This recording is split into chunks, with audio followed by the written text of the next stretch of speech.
Je vais vous dérouler les piliers 3 à 7 qui sont les piliers prévus, essentiels pour le changement après les 2 piliers d'introduction. Le pilier 3, ce sera la prise de conscience. Alors, à chaque fois, on va traverser les 6 pouvoirs. Soit, c'est soi, la connaissance de soi, son identité. La posture, ça peut être sa posture corporelle, comme ça peut être sa posture identitaire, et comme ça touche au corps, ça peut aussi être le mouvement, les gestes, etc. La pensée, c'est tout ce qui se passe à l'intérieur, tout ce qui se passe en interne, notamment donc effectivement les pensées, le mental et toutes ces choses-là. Les mots, ça va être sur ce qu'on prononce, sur la communication. Tiens, l'ouverture, je l'ai mis en premier ici. Souvent, je le mets à la fin. On verra, du coup. Je peux changer l'ordre, on ne sait jamais. Là, il y aura un des secrets de la vie, là, d'ailleurs. Et changement. Un changement, ça va être quelque chose qui se passe, une action, quelque chose quelque chose à activer pour mettre en place le changement. Donc, dans le pilier 3, prise de conscience, soit ça va être lister tout ce qu'on ne veut plus, et on va parler d'un GPS pour le point de départ, le point d'arrivée, etc., par rapport à nous-mêmes. Ensuite, on va travailler sur la posture de notre corps et sur le pouvoir que l'on a là-dessus.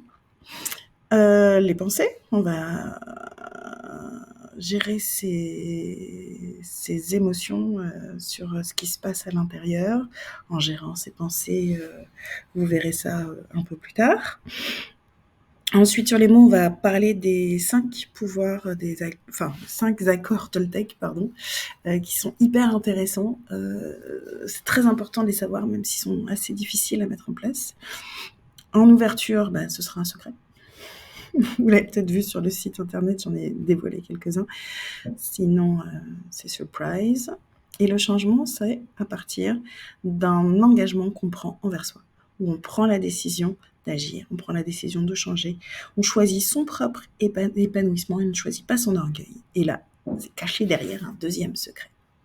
Ensuite, ce sera le pilier 4, qui est le pilier de l'enfance. Au niveau de soi, on travaillera sur son enfant intérieur. On pourra éventuellement, si vous avez envie, d'essayer de le rassurer, de le guérir et de révéler un petit peu plus de fun. On verra ça dans le changement.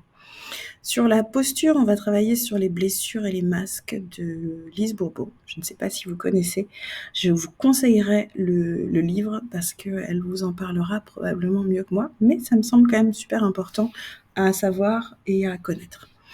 Au niveau des pensées, on travaillera sur le modèle de Brooke Castillo. Vous en avez peut-être déjà entendu parler aussi, et c'est un des trucs essentiels à savoir et à utiliser pour sa vie de tous les jours et pour faire face aux événements.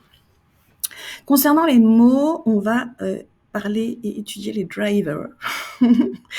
En gros, ceux de notre éducation, et travailler dessus pour éviter le burn-out. Et faire attention du coup à notre éducation, à nos propres enfants, en sachant tout ça. On peut pas tout, voilà, vous verrez. Ensuite, dans le changement, on va évoquer les croyances. Et là, il y a quand même pas mal de boulot. Et on va aussi, vu qu'on est dans l'enfance, sortir son âme d'enfant, celle qui veut oser, celle qui veut s'amuser, etc. Et là, il y a 2 secrets qui sont cachés, le 3e et le 4e. L'ouverture, ce sera le pardon de soi et le pardon de ses parents. C'est pardonner.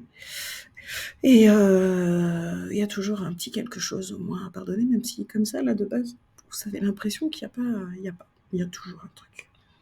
Pilier 5, c'est le cœur du changement. Avant de commencer, on aura une petite discussion sur le bonheur. Vous me donnerez vos avis sur la question. Je vous donnerai aussi quelques points de départ de mon avis, de mon côté.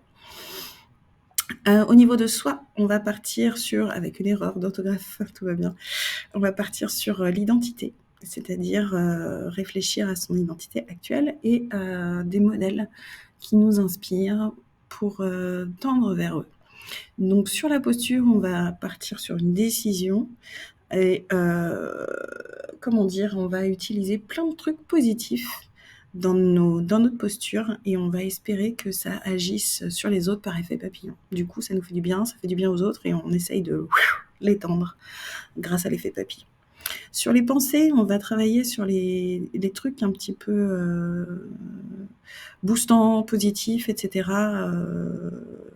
Du développement personnel, en sachant que je vais essayer de vous expliquer le côté sombre des pensées positives et on va vraiment faire la part des choses et voir comment s'en servir sans que ça nous déprime en fait. Le bon côté de la force. Pour les mots, on va trouver des mantras, des compliments pour soi, pour les autres, des actions en mode bonnes actions pour continuer à bosser sur le changement, sur l'effet papillon, et on va se poser des questions, vous allez voir. Dans le changement, on travaillera sur mais qu'est-ce que c'est donc que le système réticulé activateur, et on va justement l'activer à notre avantage et se reprogrammer, renoncer, lâcher ces vieilles habitudes et surtout reprogrammer pour quelque chose de mieux. Ensuite, dans l'ouverture, il y a gratitude et célébration. Je pense que j'ai commencé à ouvrir quels étaient les 5e et 6e secrets en laissant les titres. Vous avez comme ça des petits indices sur les secrets, mais pas complètement. Ensuite, le pilier 6, on va plus en profondeur et au niveau de soi, on va chercher au plus profond de soi quelles sont nos valeurs, nos vraies valeurs, les valeurs profondes, les valeurs vibratoires, les valeurs sur lesquelles on se base, qui ne sont pas juste des mots tout cons que tout le monde sait, hein, voilà, genre respect, liberté. Ça peut très bien être ça, comme ça peut être quelque chose d'autre. Parce que souvent, on se trompe un peu sur quelles sont nos réelles valeurs. Donc, on va enquêter un petit peu là-dessus. Ensuite, sur la posture, on va travailler sur se remettre en question, apprendre, mettre son ego de côté, agrandir sa zone de confort. Sur les pensées, on va essayer d'écouter ses besoins, d'écouter son corps, d'écouter ses intuitions et de faire attention à toutes ces petites choses-là qui sont pourtant hyper importantes. Sur les mots, on va continuer à respecter nos besoins et apprendre à communiquer de façon respectueuse avec les autres. Et il y a un secret qui se cache ici. Dans le changement, on fera une espèce de séance de PNL, de programmation neurolinguistique. On va faire une espèce de projection. Et en parallèle, on va continuer sur le travail de l'agrandissement de la zone de confort, à agir un peu différemment chaque jour, à faire chaque jour un pas dans la direction qui nous semble bonne, faire des choix éclairés, s'il y a des relations toxiques, faire quelque chose là-dessus. Et en ouverture, j'ai rien écrit, c'est un secret, j'ai même pas mis le titre, donc on verra ça à ce moment-là.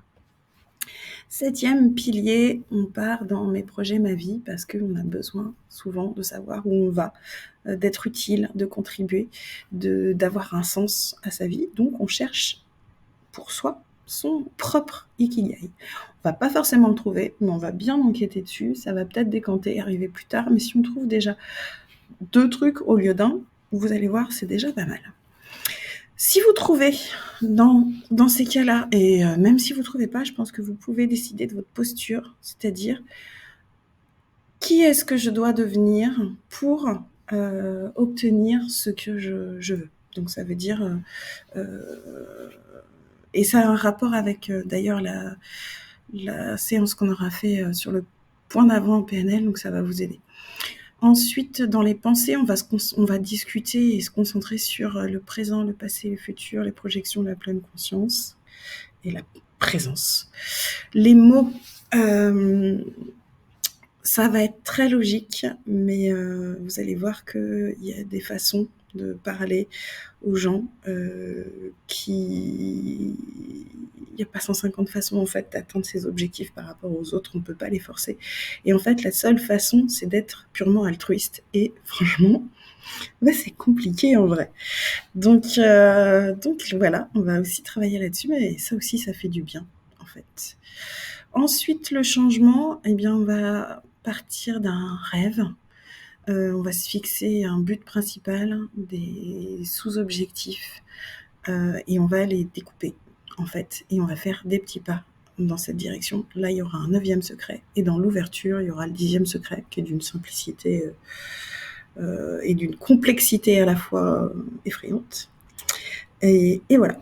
Donc, tous ces piliers, de 3 à 7, c'est le principal de ce qu'on travaille pour évoluer, changer, en sachant que peut-être qu'il y a des choses qui vont se recouper, qui vont se répéter, des choses qui vont se rajouter, qui vont se glisser, parce qu'en fait tout est un petit peu lié. Et puis de répéter et de relier à autre chose, ça fait pas de mal pour l'apprentissage, pour le travail, pour le mettre en place. Donc je pense que c'est pas dérangeant.